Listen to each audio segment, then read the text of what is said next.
The topic of grading systems within the Philippine K-12 curriculum involves a thorough understanding of the nature, purpose, rationale, and challenges that influence how students' academic progress is evaluated. In the context of the K-12 curriculum, grading not only serves as a reflection of student learning but also as a mechanism for enhancing student development through feedback and evaluation.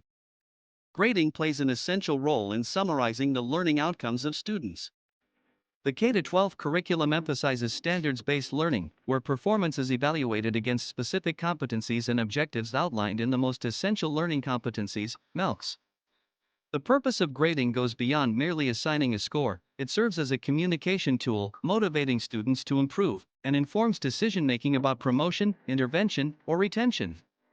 Grading also provides important feedback to both students and teachers, allowing the latter to adjust teaching strategies based on student performance.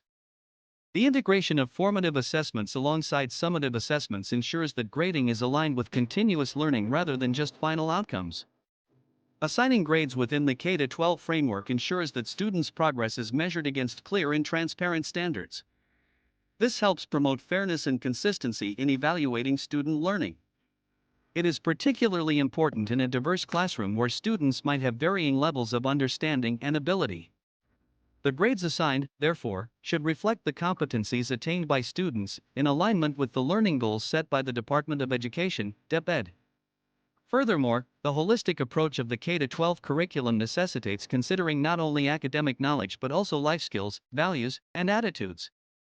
This aligns with the emphasis on students' whole person development, an essential component of the Philippines' educational reform. The Philippine grading system within K-12 is broken down into three main components: written work, WW, which covers activities like quizzes, assignments, and other written assessments; performance tasks, PT, which are hands-on projects or activities where students apply what they've learned; and quarterly assessments, QA, which are standardized tests given at the end of each quarter. The system is designed to evaluate students in a balanced way, taking into account various forms of assessment. For instance, in grades 1 to 10, written work may comprise 20% to 40% of the grade, performance tasks 40% to 60%, and quarterly assessments 20%. This distribution allows for a more comprehensive assessment, reflecting both mastery of content and application of knowledge. There are different grading systems, and each has its advantages and drawbacks. Percentage-based grading provides a detailed performance measure but may lead to grade inflation. On the other hand, letter grades are simple and widely understood but may lack specificity.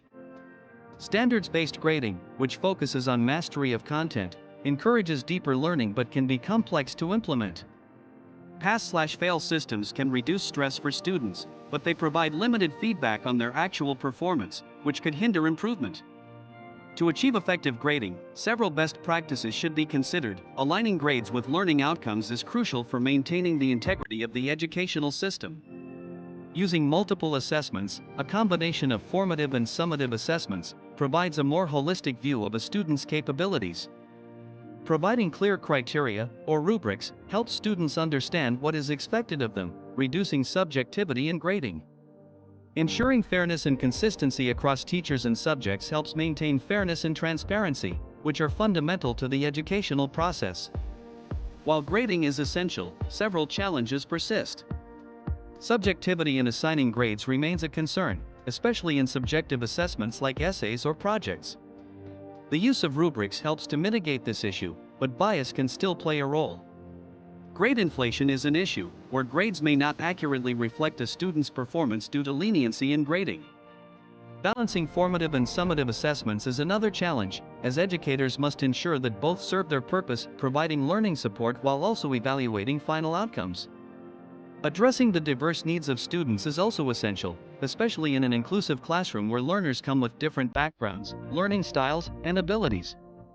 In conclusion, grading systems in the K-12 curriculum of the Philippines play a pivotal role in both assessing and motivating students. By aligning assessments with the MELCs and using a range of grading strategies, educators can better track student progress, identify learning gaps, and encourage improvement.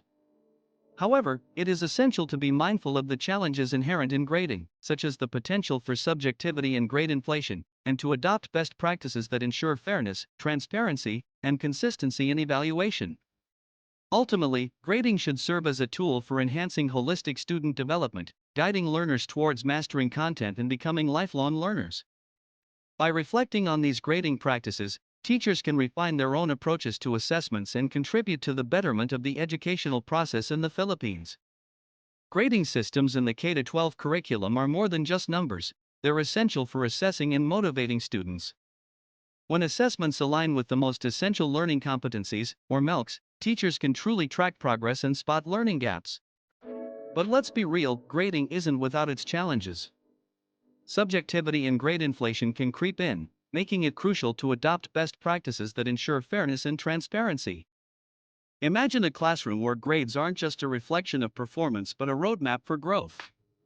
This is where we can guide students toward mastering content and nurturing lifelong learners.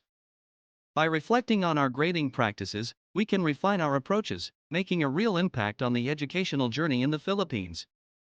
Grading should empower, not hinder, and that's the goal we should all strive for.